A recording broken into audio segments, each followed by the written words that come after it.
this Bell's palsy is not usually associated with any other cranial nerve neuropathies or a brainstem dysfunction. It is not going to be associated with a pontine dysfunction, or there is no concomitant 6th nerve or 8th nerve dysfunction along with Bell's palsy, and this can affect all ages.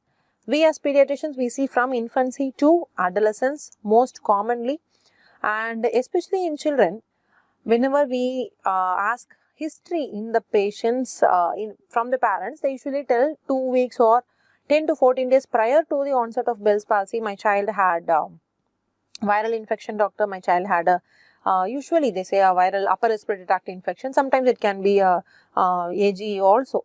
So usually there is a predominant or a preceding infection before the onset of Bell's palsy.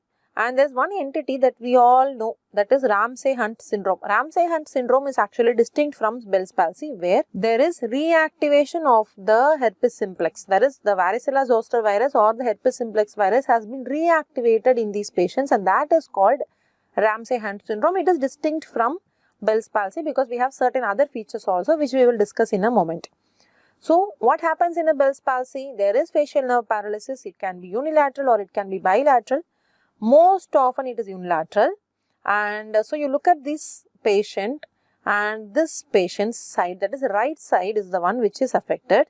So you can see from the, so Bell's palsy is what? This is complete one side involvement will be there, both the upper part and the lower part. So complete hemifacial involvement will be present, and you can see here, so look at his forehead. There are no forehead wrinkles. He is unable to wrinkle the brows, unable to lift his eyebrows, not able to close his eye. The eyelid can also be drooping a little, and this side he is not able to puff up a cheek. Look at his smile, which is asymmetrical. There is drooping of the corner of the mouth, and there can be some amount of lacrimation, chewing difficulties can be present. So this is the external appearance of a patient with Bell's palsy.